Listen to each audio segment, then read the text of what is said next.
Welcome to another episode of It's a Beautiful Day to Homeschool. I am so glad you're here. For those of you who are new to the show, this podcast is for new homeschool families and for those of you in your precious elementary years who just want to do this well and without all the overwhelm. Around here, we believe homeschooling doesn't have to look like school at home. It can be gentle, meaningful, and built around your everyday life. Each episode, we'll talk about the simple teaching rhythms, early learning, building confidence as a homeschool parent, and creating days that feel peaceful instead of pressure. Whether you're just starting out or finding your footing, you'll find encouragement, practical ideas, and a reminder that you're not alone.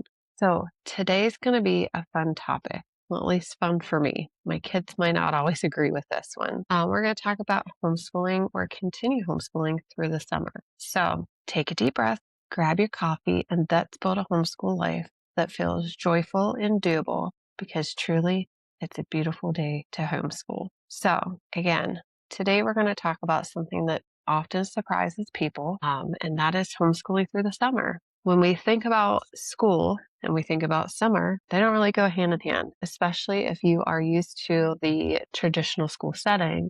You're done through the summer. You are completely done. You take it off unless your child loves to continue to learn and read every day. Other than that, I remember my last day, that bell would ring and I was out the door and thankful that no more school for a couple months. I didn't have to think about anything like that. I could just go swim. I could go play. I was just done. But I was also a kid that absolutely hated school. I didn't like it at all. So again, when most people think about summer, they think about taking a complete break from school. But one of the biggest advantages of homeschooling is our flexibility. We don't have to follow that traditional school calendar. We have the freedom to create a schedule that works best for our family. And it's amazing. So continuing homeschooling through the summer doesn't mean that you're spending hours upon hours at a desk every day.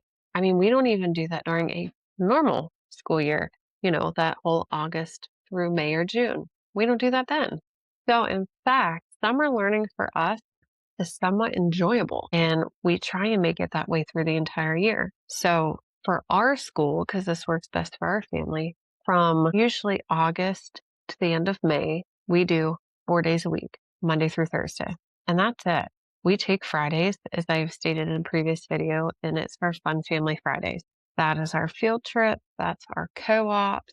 That's our library runs. Sometimes it turns into an educational grocery run every now and again. So now, as we're coming into June, and June 1st just so happened to fall on a Monday this year, it worked out perfect. Well, at least for me. Now we'll start 3 days a week. We do every Monday, Wednesday, Friday. But again, my kids aren't sitting down at the kitchen table for hours upon hours.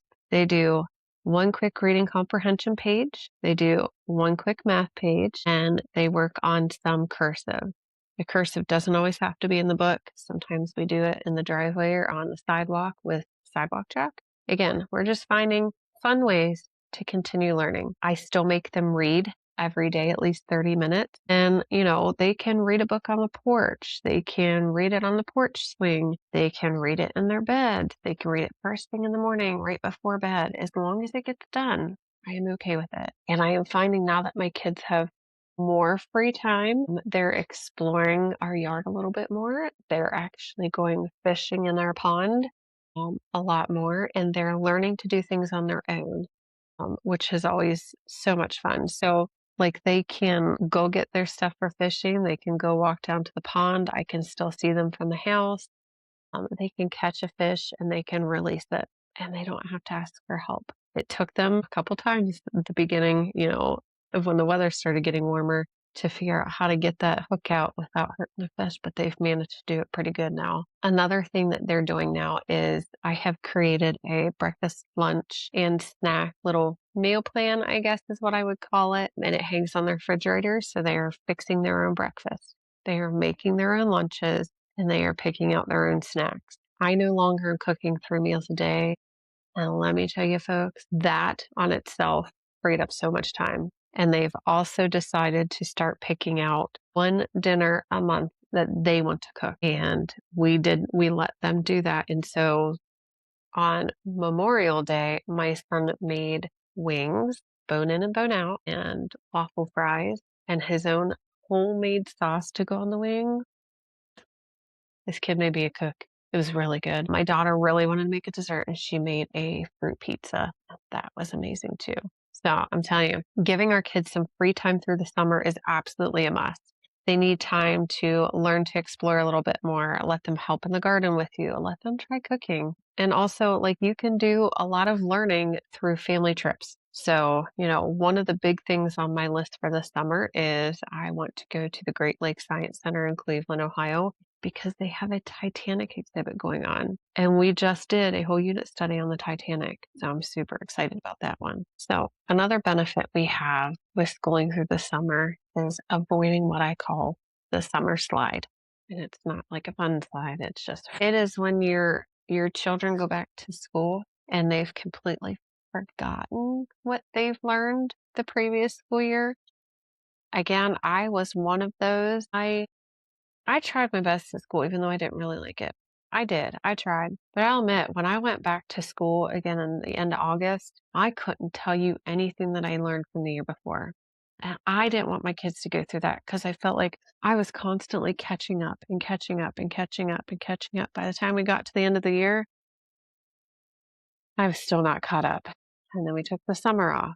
And then we started the next school year. And I'm still trying to catch up from the previous year. And again, I didn't want that for my kids. So my kids continue practicing reading, math, the reading comprehension, and cursive this year throughout the summer. So then that way they're retaining it a little bit more. So then when we do start back up fully again at the end of August, actually for us, we start the beginning of August. They're exactly where they're supposed to be. We've worked through the summer where they were having problems or where they were struggling a little bit, and we've worked through it. So whether or not, it puts my daughter right at the beginning of fourth grade or puts my son at, sixth or seventh grade level, for this next year, that's fine. But if it puts them, still continue with fifth grade or still continue with third grade, that's okay too. Because, that's a great reason right there of why we homeschool. So we can meet them at their level, help them where they struggle, and just continue on. Now, through the summer, I'm 3 days a week, Monday, Wednesday, Friday, because that's what works best for us.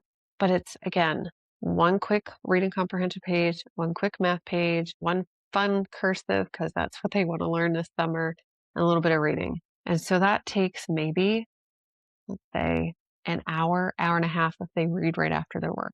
And that's it, folks. That's it.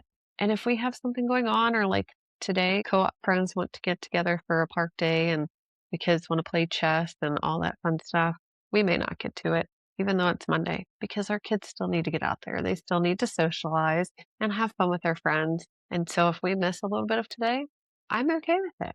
We'll work on it Wednesday. So year-round schooling, it doesn't have to be stressful. It actually can help kind of reduce the stress, I would say mostly on the parent, because you're not feeling pressured to hurry up and get stuff done because you can take as much time as you want. So instead of trying to fit a whole entire year's worth of learning in those 9 months, you can spread it out over the whole year. You can, if you buy a curriculum and you want to go super slow or you want to take lots of breaks, you can start that in August and you can finish it at the end of July.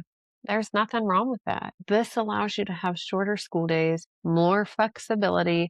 You're able to take more breaks when you need. For us, we like to do, and I know this sounds really bad for those of you in public school, and I'm sorry. We love to take our field trips when the kids are back in school. There's nobody there. There's nobody at the zoos Monday through Thursday, usually first thing in the morning, unless there's a school trip, because public schools or traditional schools are back in. There's nobody at the museums. There's nobody at the parks. That is our favorite time to field trip, is during a traditional school year. The summer, we don't go on as many field trips because that's when traditional schools are out and that's when they're getting their field trips in and their vacations in. So we don't vacation in the summer either. We actually vacationed this year in March and it was wonderful. We did it a week before, I think it's a week or two before spring break. Nobody there. Nobody. It's fantastic. So because we homeschool, because we have those freedoms and flexibilities, we get to choose when we take the breaks. how long our breaks are for, what we do, and we're not rushed about it. Well, most importantly, homeschooling through the summer, I believe it helps your children see that learning isn't just from August to May. It's just not in those 9 months. Learning is a lifelong adventure and it happens anywhere and everywhere. I believe using your everyday life as your classroom, using everything you do around your house and as a family as a classroom is phenomenal. Don't be scared to take your kids to appointments. Don't be scared to take them to the grocery store. Let them ask questions. I know sometimes it can get annoying with the why, the why, the why. They want to learn. This is them showing you they want to learn. So let's feed in on it. Let's hone in on that. Let's let them ask the questions. Let's answer the best we can. And if we can't find it, or if you don't know the answer, admit it. It's good for them to know that. I'm going to ask mom what the oldest dinosaur in the world is. Mom doesn't know that one either.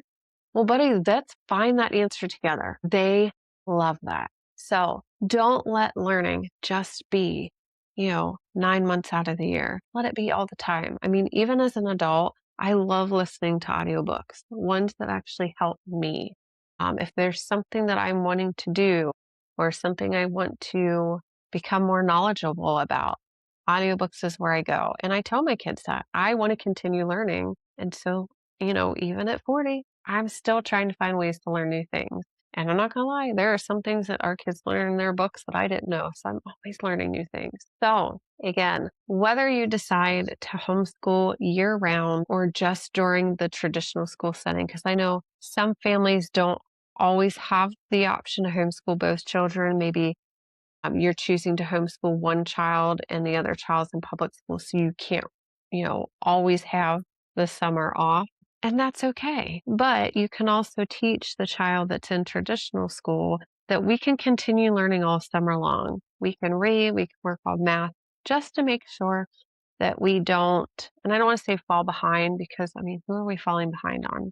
Who are we comparing our kids to? And we don't do that. So we just want to make sure that you're understanding. And if you're struggling on something, we're there to help.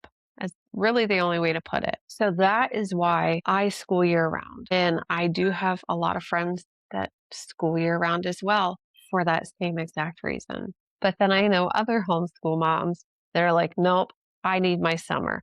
I need my break.